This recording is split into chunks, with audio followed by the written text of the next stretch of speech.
Welcome back to Pillah Sports. Today we are going to be doing the match preview. It is Manchester United versus Real Sociedad.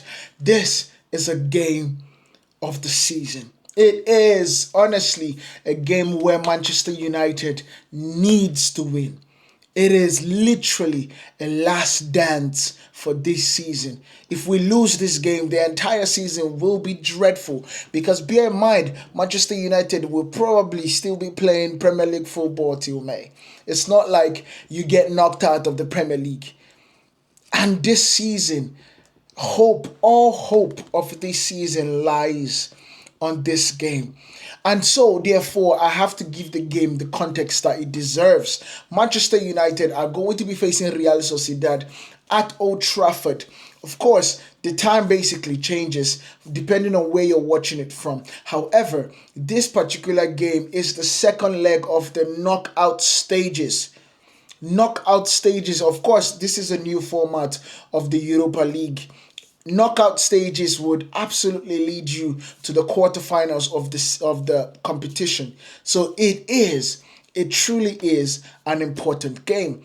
The game, of course, is all right now at an aggregate of 1-1 with Manchester United throwing away the chances that they could have gotten to go further in this tile in Spain.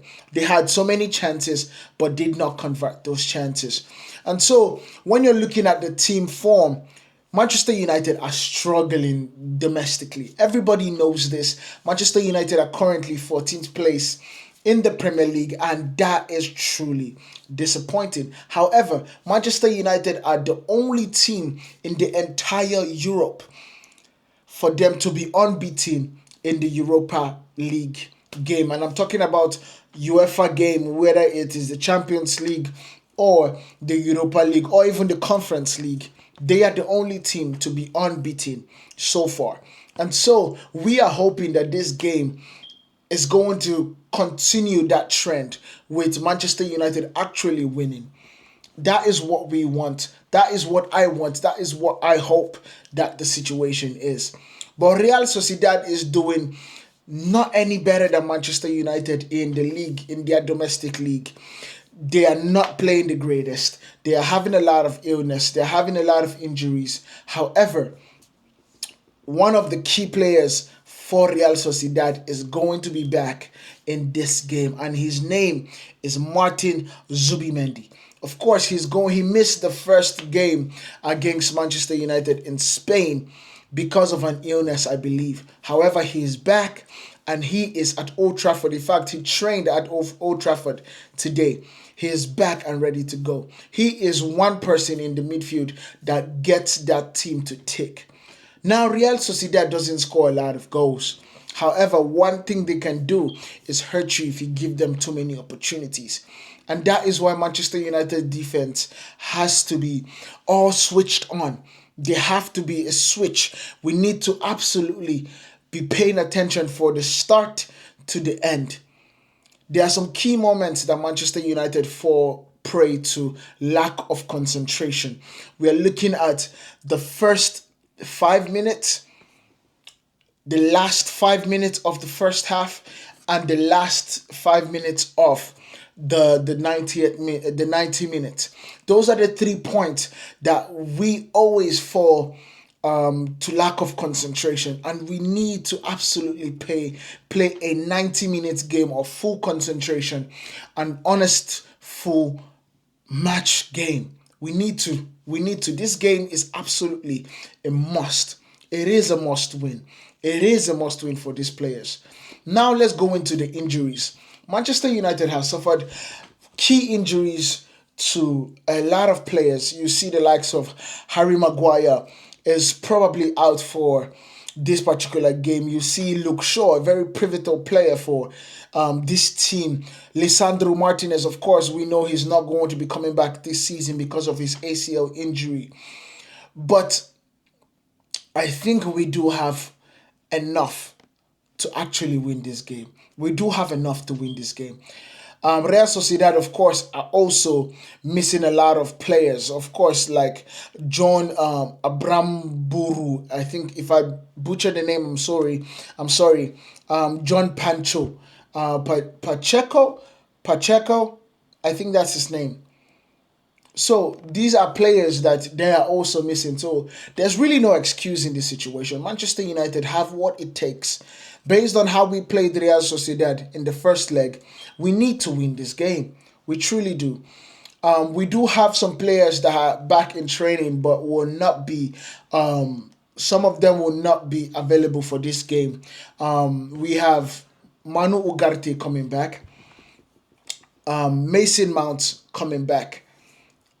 I think we also have um,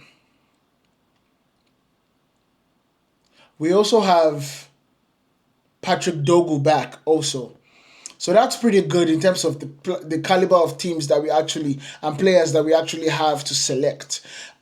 Without further ado, I'm going to be giving you guys my predicted 11 that will face Real Sociedad. I'm going to start with Andre Onana. In the back line, because Harry Maguire is not going to be present, I think it's going to be a situation of Matthias De Ligt in the middle. We are going to go with Lenny Yoro too is injured, so we are going to go with Lindelof and Mazarawi. In the full back, wing back slash wing back position, we are going to go with Patrick Dogu and Diego Dalot. In the midfield, that is going to be quite tricky because who does he partner with this situation? I think it's going to be Casemiro and Manu Ugarte, and in the 10, we will see the likes of Bruno Fernandes and Garnacho. Going forward, I believe this is a time where he gives Xerxes, for the hard work that he has done so far, an opportunity to actually just win this game for us. So that is my starting 11 for this game. Now, when we're talking about the historical head-to-head situation, 7 previous meetings, Manchester United have won 3, Real Sociedad has won 1, and we have basically drawn the remaining 3. So this is boding well for Manchester United. However, this is a point in time where Manchester United's history has not basically played a good role in terms of the expectations that we have. And of course, playing at Old Trafford, these players have, like Ruben Amorim says, there's a lot of anxiety. Is my anxiety, do do do do do, like they do on TikTok. There's a lot of problems that the team is facing when they play at Old Trafford, and so this might be a bit of a daunting task for some of those players. And that is one thing that I am truly scared of. Now, what is a stake? What is a stake for this particular team and this particular game? Whoever wins this tie goes on to play in the quarterfinals of the Europa League. And I believe that going on to play Olympique Lyonnais. I believe that's who they are going to be playing based on kind of the rankings and situations of that nature. This is the quickest path for Manchester United to find a way back into the Champions League, because we are definitely not doing it via the Premier League. So we can actually do it via the Europa League, and that would absolutely be a breath of fresh air, a break for the likes of Ineos, for the likes of the players, for the likes of Ruben Amorim, for even an advantage in the transfer window for better players to come play for Manchester United, because they are going to have the opportunity to play in the Champions League. Now, for the predictions and expectations, Manchester United are slight favourites, of course, at this game, of course, because they are also playing at home. However, that is also our strength and our weakness. So I think this game, Manchester United, we find it hard to keep clean sheets. But Zubimendi coming in doesn't give them an advantage in terms of scoring goals. Yes, he's able to link the play, and that could definitely be a better source. However, it is quite tough for them to actually score. So I think I would go for a 2-0 win for Manchester United, with Bruno scoring and Joshua.